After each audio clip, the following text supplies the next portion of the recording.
beaucoup. Asalaamaaleykum waa Thiès.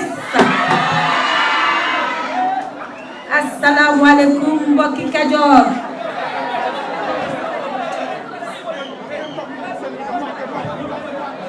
Asalaamaaleykum mbokki Sénégal. Asalaamaaleykum suñuy responsable politique ARC yi nekk Thiès. Asalaamaaleykum yéen suñuy militants ak i sympathisants de Thiès.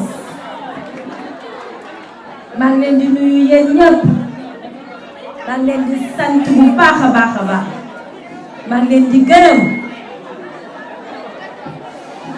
yaay booy. message bi dafa am solo. su ma sañoon dañ koy déglu bu baax a baax a baax a baax. jërëjëf. Mes chers compatriotes, chers habitants du Cayor, perles rayonnantes du Cayor, terre de résistance et de bravoure, c'est avec une immense joie et un profond respect que je me tiens devant vous ce soir ici à Thiès. Thiès, ville belle, Thiès, ville rebelle et pleine de vie, carrefour d'histoire et de lutte, symbole de la force collective et de la détermination sénégalaise. Oui.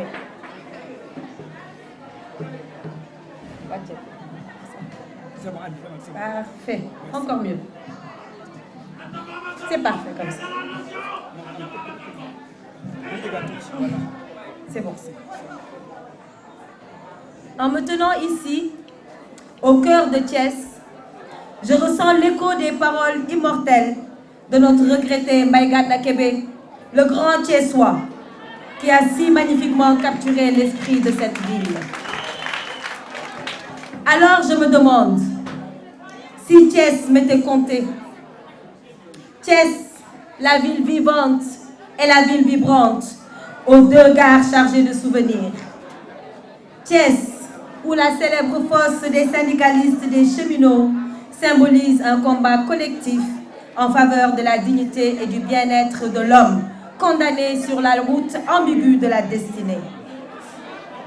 Aujourd'hui, moi, Anta Babacar, je suis ici, non pas en simple visite, mais pour une balade rigoureuse sur l'itinéraire d'une ville. Une ville qui est un véritable carrefour. Une ville qui a tant donné, non seulement au Sénégal, mais aussi à l'Afrique tout entière. Mbokki Thiès. Thiès yàgg na am nit yu baax.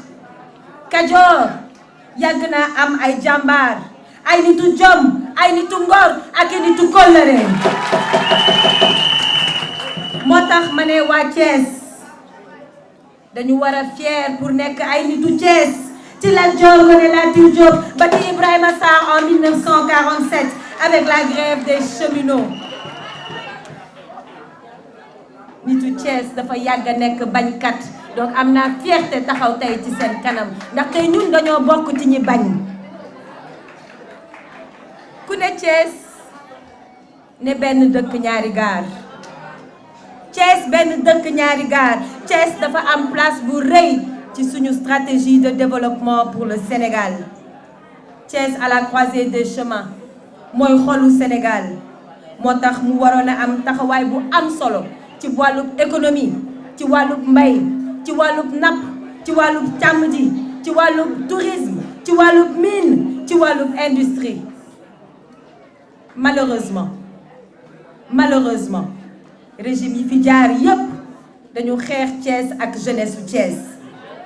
naxaate lañ fi nekkee ak dige loo xamante ne duñ ko def. loolu nag xarit yi ci élection présidentielle février 2024 bii lay dakkee incha allahu rabbi. man Thiès, waa Noto, waa Jandeer, waa Ndiar, waa Thiès Nord waa Mbour bépp doomu Thiès bi toog fii man gis naa ne yéen waa Thiès pare ngeen pour la rupture man gis naa ne yéen waa Thiès pare ngeen pour la relève gis naa ne yéen waa Thiès pare ngeen pour le changement jërëjëf fi may tàmbalee nag mooy delloo Thiès ci li mu waroon a doon mooy dundalaat les chemins de fer muy autorail yorin bu bon ak ñàkk a def investissement yi war moo tax régime bi fi nekk na saxal suñu chemin de fer bañ ko jëlee dénk ko ay mercenaires noonu lañ leen mën a woowee ñoo xam ne seen intérêt rek moo leen tax a jug foofu la raay ba téenee foofu la raay ba jugee yàqu nañ ko wax te dee waxuma rénover terre waxuma rénover raay dañ ne ñun dañuy renouveler waat tous les rails dañuy tabaxaat yokki kilomètre ba mu war a jaar fi mu war a jaar yëpp ba sénégalais yëpp war see mën a gis seen bopp en plus de Dakar Thiès Tamba Kidira muy beneen bi doon Dakar Thiès Saint-Louis bëgg naa yokk ci sama programme raay bu jaar Dakar Thiès Tamba ba Ziguinchor ak Dakar Thiès Podor Matam def jonction diggante Linguère ak Diourbel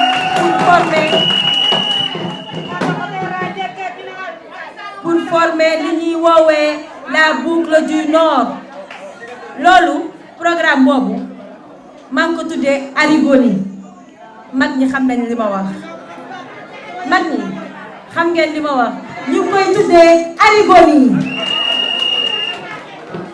dinaa ko yaatal ba bépp doomi Sénégal bu bëgg a tukki mën ko def ci confort def ko itamit ci sécurité ak fépp fu mën a doon le circuit de chemin de fer sera également accompagné d'un réseau d'autoroutes mbokk yi il faut que chemin de fer dundaat il faut que Thiès kaay benn dëkk ñaari gaar dundaat sama yéene nag mooy pour Thiès duñu bàyyi dara duñu bàyyi benn domaine benn fànn muy naax saay incha allah bu ma faloo dinaa jagleel Thiès programme d'investissement bu ambitieux dinañu sokkali mbay mi jàppale baykat yi ci ay suuf yu baax ci semence ci engrais ci tracteur te nag mu ànd ak ay formation yi leen mën a accompagner ba ñuy mën a améliorer seeni rendement dinañu dooleel càmm gi aménager ay zone de pâturage dugal fi ay races génétiques yu baax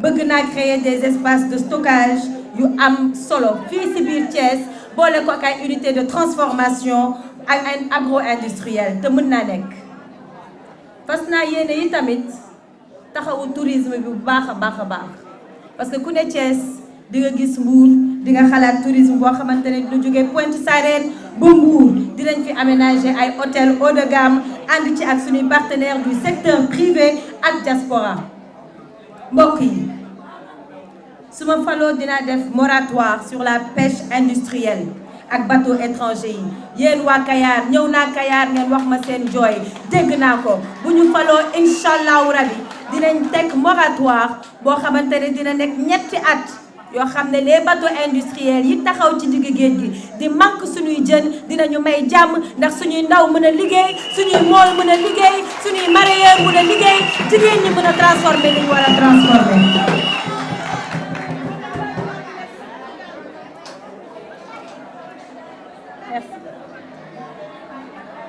loolu dafa bokk ci li war a mën a xeex mbënn mi et encourager les jeunes parce que gis naa ne sonn nañu lool ñu koy yëg ci suñu biir xol dinañu xeexi tamit érosion côtière bi xew fii te jàppale vraiment toutes les personnes qui ont été impactées par cela mbokki Thiès xam ngeen ne njàng mi ak faju dafa nekk priorité ci suñu programme Thiès salaamaaleykum dama ne Thiès dinañ fi ubbi ay centre ak ay lycée de formation professionnelle yu bëri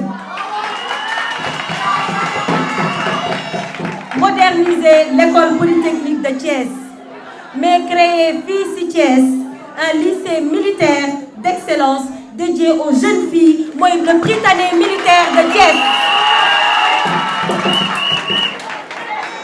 waaw du góor ñi kese ko mën jigéen ñi tamit war nañoo mën a dugg ci armée bi merci.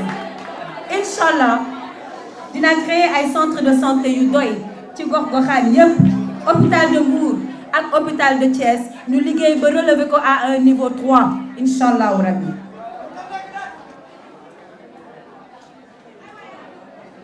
Inch'Allahu rabbi suma faloo dina bàyyi xel bu baax a baax ci impact environnementaux ci wàllu exploitation minière bi gars yi jooy nañ ko ñun tamit dégg nañ ko dinañu xoolaat contrat yi pour ñu ne contrat yi am nañu avantage ak njëriñ pour ñun sénégalais yi ndaxte ñun patriotisme économique la ñu wax ñun préférence nationale la ñu wax sama bopp ma la gënal du bañ naa la mbokk yi population wu Thiès ville mi ngi yokku te ñëpp xam nañ ko pour anticiper ci boobu boom démographique bëgg naa créer benn ville bu bees à Khombole d'ici 2029 inch'Allahu rabbi di nuyu sama yaay ji jóge Khombole di ko sant di ko gërëm tamit ci teewaayam. Mesdames et messieurs, mes chers compatriotes, en 2023 nous faisons face à une triste réalité. Un quart de siècle après l'alternative en 2000. En 2023, nous faisons face à une triste réalité. Un quart de siècle après l'alternance de 2000. Le Sénégal reste encore prisonnier d'un cycle politique stérile. Les espoirs d'un véritable changement se sont dissous dans des slogans vides, tandis que les politiciens de carrière continuent de perpétuer leurs vieilles manières, comme dans du mburok.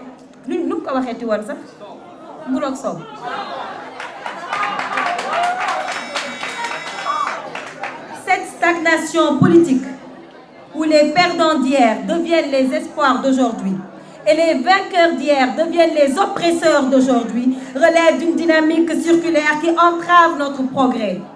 Notre pays mérite bien mieux que cette répétition incessante et indécente de chemins politiques infructueux. Quand je serai élu, je mettrai un terme à la stagnation économique. Je déploierai une stratégie pour construire une économie robuste, une économie enracinée dans un tissu industriel dynamique. Je transformerai notre agriculture en une industrie agroalimentaire prospère, ajoutant de la valeur à nos produits locaux et assurant définitivement notre souveraineté alimentaire. Je m'engage également à augmenter notre production de viande et de lait en intégrant les technologies modernes et innovantes et en créant les opportunités d'entreprise dans l'élevage. Quand je serai élu, je garantirai la souveraineté énergétique du Sénégal. Mon ambition est de développer une puissance électrique installée de 14 gigawatts d'ici 2034. En construisant des centrales électriques sur tout le territoire national. Cette initiative fera du Sénégal un pays industrialisé et autosuffisant en énergie. Je révolutionnerai également l'éducation nationale. Je transformerai notre système éducatif qui jusqu'ici est calqué sur un modèle colonial visant à former nos répétiteurs automatiques. Nos enfants sont devenus des répétiteurs automatiques et souvent apprenant une histoire qui n'est pas la nôtre. En plus de l'introduction de l'anglais dès la classe de CI, je mettrai l'accent sur les sciences, sur la technologie, sur l'ingénierie et sur les mathématiques dès les classes de primaire. Ces matières scientifiques seront également enseignées en langue locale, en français, wolof, pulaar, séeréer, soninké, etc. Et c'est comme ça, messieurs, dames, mbokk yi, c'est comme ça qu'on crée de vrais génies de la science et de la recherche. J'assurerai également une orientation professionnelle dès le secondaire, en organisant des visites régulières en entreprise pour faciliter l'illustration des applications pratiques de ces enseignements. Les élèves de cycle secondaire doivent intégrer le monde de l'entreprise dès les classes de secondaire. Et ça, c'est un système que nous mettrons en place.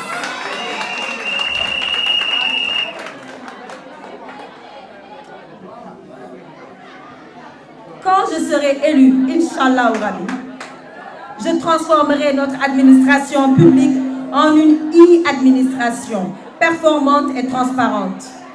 Je m'engage à numériser, à automatiser et à évaluer notre administration pour accroître son efficacité et éradiquer définitivement la corruption avec une tolérance zéro pour la corruption. C'est fini l'ère des fonctionnaires milliardaires qui s'enrichissent sur le dos des Sénégalais. Nous encouragerons les fonctionnaires qui travaillent dignement et qui travaillent honnêtement pour gagner leur vie.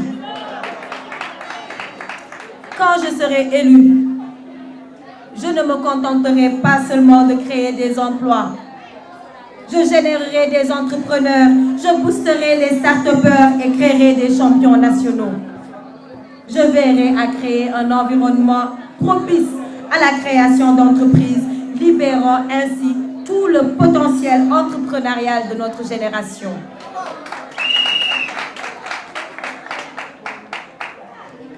Je m'engage aussi et surtout à réduire les inégalités sociales. Je mettrai en place des politiques de renforcement des droits humains qui garantiront l'égalité des chances ainsi que la justice pour tous sans distinction de rang social ou d'appartenance politique. Mesdames et messieurs, avec Anta Babacar Ngom, présidente de la République du Sénégal, la politique ne sera plus un jeu de pouvoir, mais un instrument de transformation réelle. Elle redeviendra le vrai vecteur pour ceux qui portent le Sénégal et l'Afrique dans le cœur, ceux qui ont le Sénégal et l'Afrique dans la peau, et qui vivent et qui respirent le panafricanisme, et qui veulent honnêtement et dignement travailler pour leur peuple. Messieurs, dames, je vous invite à rejoindre cette mission, notre mission de construire ensemble un Sénégal renouvelé, un Sénégal dynamique et prospère. Un Sénégal où chaque citoyen a l'opportunité de contribuer pleinement au développement de notre nation. Rejoignez-moi pour faire de cette vision une réalité.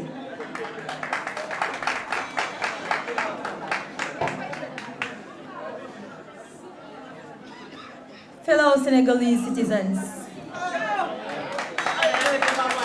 I have a dream.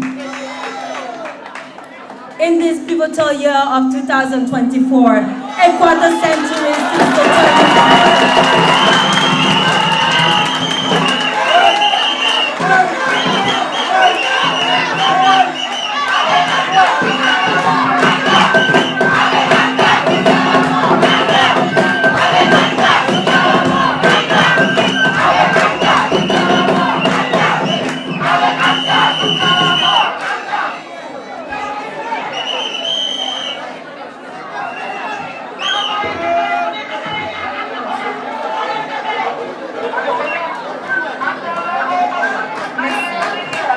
Merci beaucoup.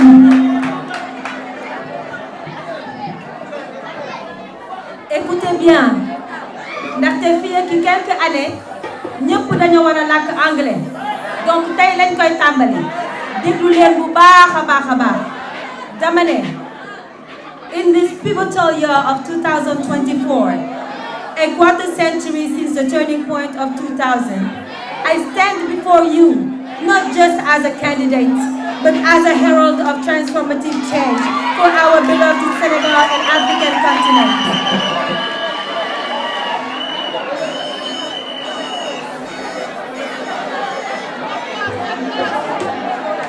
Our journey is clear: to leave an enduring legacy of progress and justice for generations to come. Je vais vous dire, dama leen di wax benn secret lay partage. Message bi presse nationale ak internationale dañ koy dégg donc ñee di làkk anglais foog mu am lu ñu wax ak ñoom donc may leen ñu yeggali ko rek dañ ko war a dégg parce que Sénégal lañ nekk mais monde entier ñu ngi ñuy seetaan ñu ngi ñuy déglu. Merci. Yes, we can.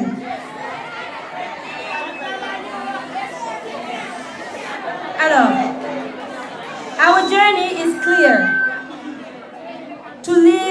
intrinsic legacy of progress and justice for generations to come by transforming our nation into a tribal industrial powerhouse.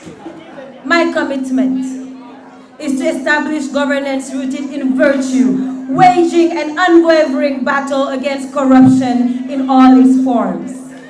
We will strengthen the rule of law, restore independence to our judiciary, and foster an administration that is innovative, transparent, and efficient. This is vital to rebuild trust between the Senegalese people and our republic's institutions. I call upon you to actively engage in our political process and decision-making. Our governance will be principled, our governance will be transparent, and our governance will be democratic. Your voice, your ideas, and your energy are crucial to steer Senegal towards a brighter future.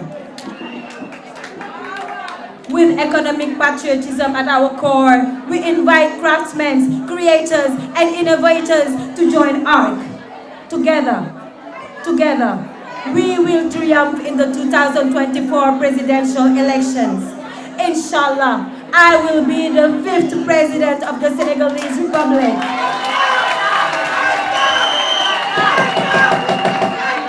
It is time, my fellow citizens, it is time to place decision-making power in the hands of value creators and development agents.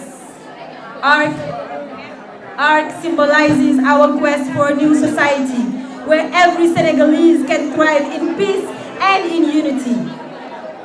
We break away from outdated practices to build a solid and a just, prioritizing our nation's best interests. The year 2024 will mark the beginning of a new era, the beginning of change, characterized by new faces and new practices in a transparent and effective governance. A Senegal radiant with prosperity, with peace as within our reach. Join us on this historic journey to shape and transform a vibrant Senegal. The time for renewal has come. Le temps de la relève est arrivé.